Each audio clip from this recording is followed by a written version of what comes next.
Nah, ada lagi kerjaan yang baru nggak sih untuk lulusan IT gitu?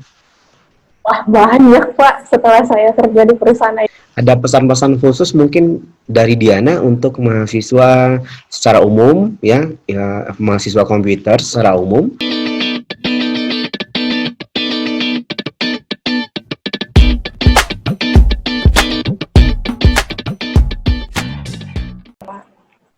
Oke, baik. Assalamualaikum warahmatullahi wabarakatuh. Jumpa lagi dengan channel Abdul Wafa Muhammad, di mana di channel ini akan memberikan inspirasi, motivasi, dan juga semangat untuk kita semuanya.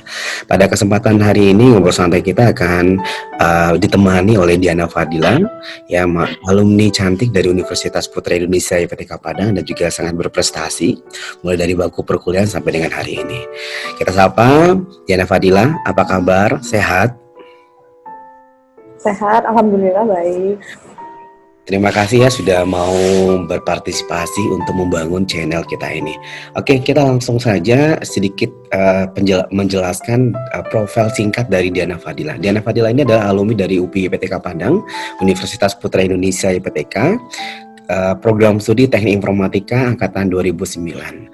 Waktu di kampus ya hampir selama studinya bisa dikatakan gratis uang kuliah, karena di kampus UPI IPTK Padang bagi mahasiswa yang memiliki peringkat 1 di kelasnya atau peringkat 2 IP terbaiknya, dia akan gratis uang kuliah di semester berikutnya, dan juga berkesempatan untuk mengikuti studi komparatif ke beberapa negara seperti Malaysia, Singapura, atau mungkin juga ke Jakarta atau ke Bandung atau ke negara-negara yang lainnya. Nah, Diana Fadila ini adalah seorang alumni yang sangat berprestasi. Kenapa demikian? Saat sekarang ini bekerja di Telkom Indonesia. Oke, kita langsung saja tanya-tanya kepada Diana terkait dengan karir di bidang teknologi informasi. Tapi sebelum itu, Diana bisa cerita terlebih dahulu waktu kuliah dulu bagaimana gitu. Bagaimana kegiatan waktu kuliah? Boleh cerita, mengingat-ingat kembali gitu. Keren dan ulang ya Pak. Flashback. Flashback. Waktu kuliah, seperti umumnya sih, kuliah. Habis itu ikut kegiatan UKM. Pulang kuliah, ya tetap main Pak, kadang-kadang. Oke, tapi sejak kuliah sudah mulai membangun, dalam artian membangun karakter diri, lebih tertarik ke coding, ya. Seingat saya dulu Diana pernah membuat berbagai macam aplikasi, baik itu untuk perusahaan yang kecil, pemerintah daerah, pernah sempat membuat beberapa aplikasi untuk Pemprov Sumbar ya. Betul Pak. Ya, jadi Betul. tim Ya. coding di sana. Berarti waktu kuliah pun juga sudah memiliki kemampuan yang baik, relasi yang baik gitu. Nah, bisa bercerita nggak saat sekarang ini kok bisa bekerja di Telkom? Prosesnya itu kayak gimana gitu? Menarik. Kalau ketertarikan dari coding itu dari zaman SMA udah suka juga Pak sama yang namanya dunia programming. Makanya waktu kuliah memutuskan untuk milih kuliahnya teknik informatika. Kebetulan di Padang waktu itu yang ada teknik informatika kan cuma UPI PTK tuh, Iya. yang lain belum ada, bahkan yang negeri pun waktu itu juga belum ada, ya masuk UPI aja lah. Lalu membangun karir di bidang IT, awalnya itu kita kan harus percaya diri, harus punya skill berani, rajin ngulik sesuatu yang baru. Habis itu kita harus memilih sih, kira-kira di IT itu kan luas, ada network, ada programming, macam-macam lah. Bahkan nggak harus di teknikal pun, ada juga bidang bisnisnya yang bisa kita bekerja sama dengan bidang IT. Sebenarnya dari kuliah kita juga bisa cari gambaran kira-kira kita lebih passion yang mana ini. Oh ya. Makanya kalau saya nggak tahu kenapa lebih tertarik untuk itu di bidang coding, makanya mengasah skill sedikit di bidang programming. Jadi ketika pas waktu kuliah dulu itu untuk mengembangkannya, selain didapatkan dari bangku perkuliahan, ikut komunitas unit kegiatan mahasiswa di kampus mungkin, atau komunitas yang lain yang berkaitan dengan programming itu dulu. Kalau ikut forum iya, tapi untuk gabung komunitas sih nggak ada. Paling ada les gitu aja. Kadang-kadang ada les. Gitu. Nah, biar selanjutnya, bisa ada sertifikasi. ya selanjutnya sampai bisa berkarir di Telkom gitu. Nah, habis itu pas lulus, saya belum tahu ini mau kerjanya gimana. Kebetulan ada yang nawar project untuk bikin sistem informasi untuk kepegawaian itu di Padang. Sebetulnya itu dari teman-teman juga itu yang sharing projectnya. Ya. Ya udah, saya ambil in charge di situ selama beberapa bulan, ngerjain aplikasi sampai selesai. Habis itu sekalian biar punya pengalaman kerja, karena saya kalau kita langsung nyari kerja kadang-kadang kan ditanya kamu lulusan mana gitu. Oke. Bener nih IPK-nya segini. IPK-nya 4 Banyak lah yang di ya. listing.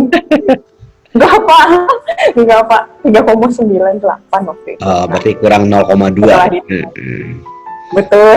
Yang terbaik waktu itu ya di wisuda itu ya. Enggak, kalau nggak salah yang terbaik Fanny Vicency ya waktu itu. Tapi setelah ngerjain aplikasi itu sampai selesai, nah saya punya pengalaman dong di portfolio saya, baru berani ngelamar kerjaan lain. Di balik itu mungkin masih ada freelance yang lain, bikin web-web yang kecil lah. Nah, habis itu baru ngerantau. Awalnya itu juga lama sih Pak, 1 bulan atau 2 bulan itu nganggur pas ngerantau di Jakarta. Awalnya pun juga dapat kerja itu juga outsourcing. Bukan berarti bisa dikatakan bukan menganggur sebenarnya, cuman freelance untuk programmer gitu ya. Betul. Nah, freelance. Betul. Cuman orang lain menganggapnya mungkin bisa jadi pengangguran, tapi sebenarnya itu adalah freelance bahasanya gitu. Karena kita kerja dari rumah gitu buat coding. Iya, betul. Tapi yang full time di company itu belum ada. Belum ada. Setelah 2 bulan nyari, baru dapat waktu di Jakarta. Itu pun nggak langsung programming. Kebetulan saya terima aja sih kerjaan yang mana yang ada, yang penting punya portofolio dulu, kerja full time di company. Ya udah saya terima waktu itu jadi kayak IT supportnya, tapi lebih ngurusin monitoring aplikasi gitu. Tapi karena dilihat portofolio saya pernah bisa ngoding, akhirnya saya dikasih kesempatan di perusahaan itu buat nyoba bikin aplikasi. Nah, setelah selesai bikin aplikasi, baru tuh ditawarin, oh iya di sini ada lowongan programmer, tapi Java training batch. Saya juga nggak tahu itu, saya juga nggak terlalu jago soalnya ngoding Java. Tapi ya udah dicoba aja, daripada kelamaan outsourcing, mending coba kesempatan baru kan. Iya. Setelah itu baru masuk yang namanya Java training di Telkom Sigma. Itu sama kayak manajemen trainee, ijazahnya ditahan selama 3 tahun.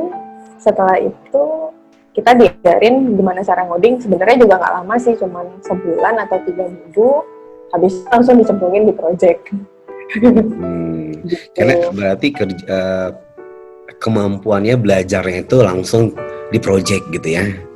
Karena betul. Nah, karena seingat saya ketika kita bekerja lebih banyak ke project ya, tentu expert kita, kepakaran kita, kepengetahuan kita, pengalaman kita akan semakin banyak gitu. Betul. Oke, kemudian nah, itu kan bekerja di bagian coding.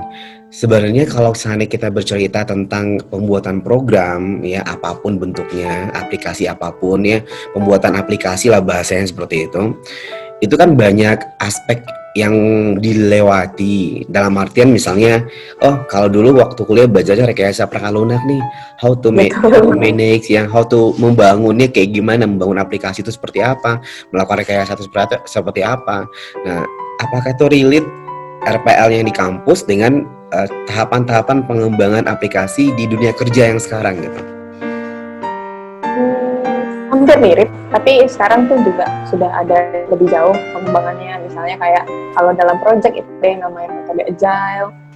Nah, ada juga yang pakai metode yang sebelumnya yang non-agile, itu yang secara terstruktur seperti yang kita belajar RPL waktu di kuliah. Berarti lebih ke ini manajemen dalam manajemen dalam projectnya, lebih ada tools yang barunya gitu ya. Betul. Dan metode kerja project itu pun juga beda sih ketika kita di kuliah sama di pekerjaan. Misalnya kalau di kerjaan itu udah ada tim khusus, misalkan ini tim yang mengembangkan produk. Nanti setelah jadi produk baru dijadikan satu project. Nah setelah selesai project pun kadang-kadang ada maintenance aplikasi. Jadi nggak putus. Berarti proses mulai dari analisa kebutuhan sistem, analisa masalah di awal yang belajar dulu di bangku kuliah sampai dengan selesai itu di perusahaan ada tim-timnya sendiri gitu ya. Betul. Tim udah ada. Kalau kita bicara pengembangan aplikasi, gitu kan ya Diana ya. Nah kemudian kalau untuk bicara tentang karir di bidang teknologi informasi, bekerja di bidang IT, kalau yang dulu Diana waktu kuliah mikirnya programmer gitu. Nah, ada lagi kerjaan yang baru nggak sih untuk lulusan IT gitu? Wah, banyak Pak. Setelah saya kerja di perusahaan IT, ternyata banyak banget. Misalkan kalau kita nggak jago coding, ya nggak masalah. Mungkin bisa jadi software tester atau quality assurance, gitu. Untuk yang nge-testing aplikasi, atau bisa jadi buat technical writer yang lebih ngurusin bagaimana prosedur testing dan buat dokumen, gitu.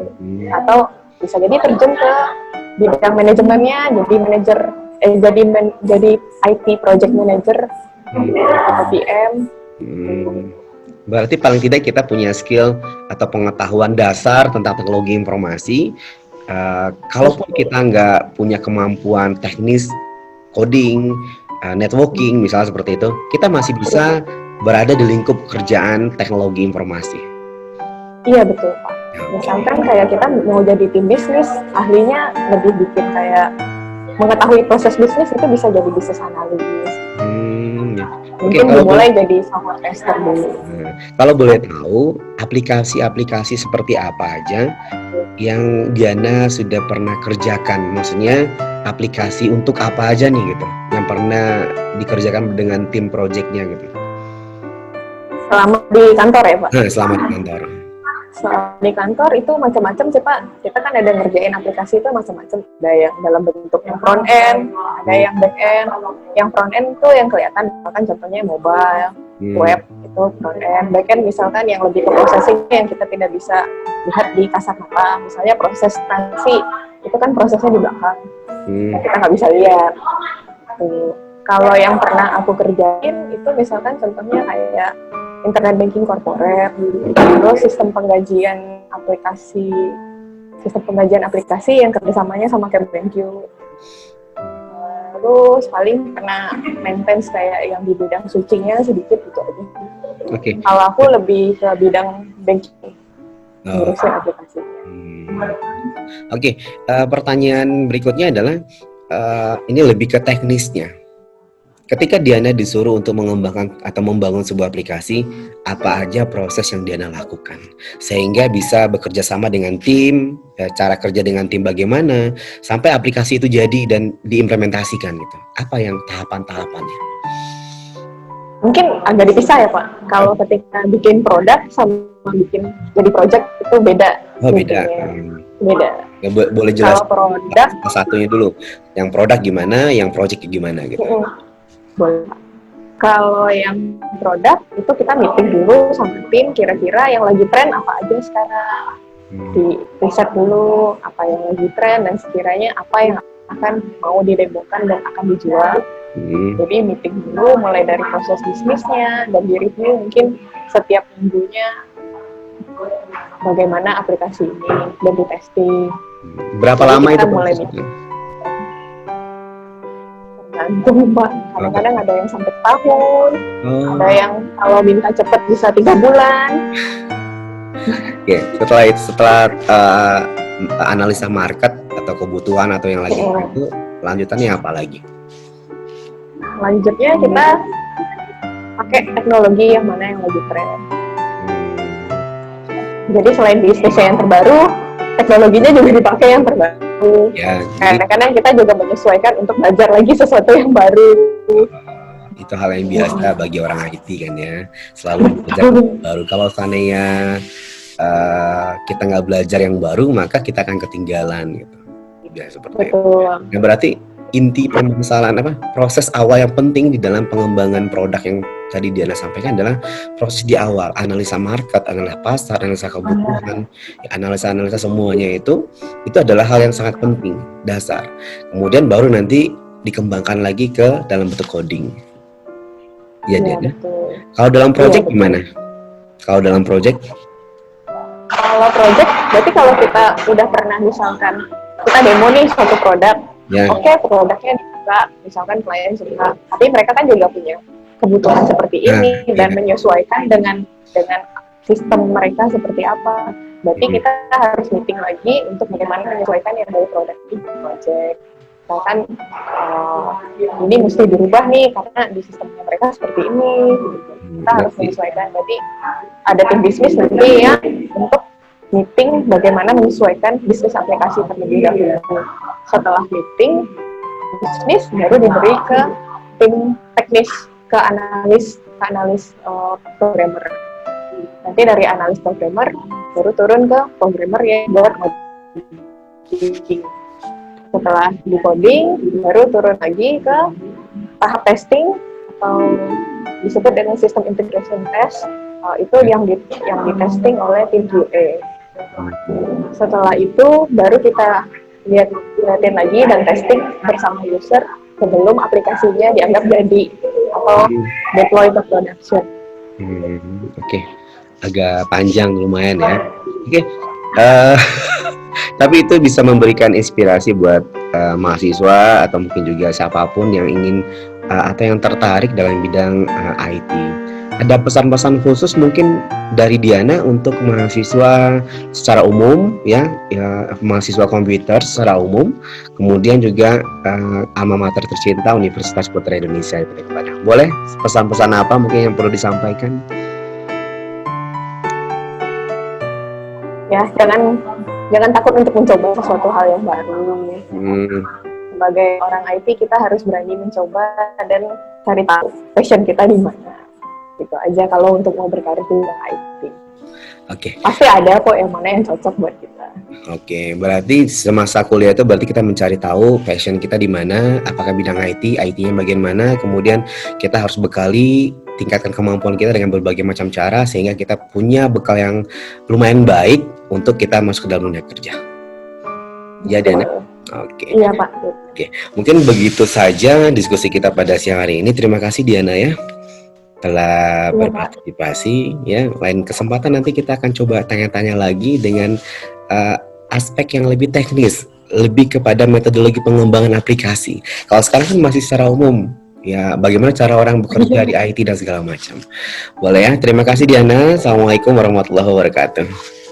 Oke, demikian tadi diskusi santai kita dengan Diana Fadilah, alumni dari Universitas Putra Indonesia IPTK Padang, yang membahas tentang perjalanan karir di bidang teknologi informasi di Telkom Sigma. Kemudian sedikit sharing juga tadi tentang bagaimana kita menjadi seorang programmer, ya, tahapan-tahapan yang dilakukan dalam programmer itu seperti apa. Mudah-mudahan video kita ini bermanfaat, menginspirasi, dan disukai oleh semua. Terima kasih. Saya Abdul Wafa Muhammad. Jangan lupa subscribe, like, komen, dan share video ini. Terima kasih. Sampai jumpa lagi di video berikutnya.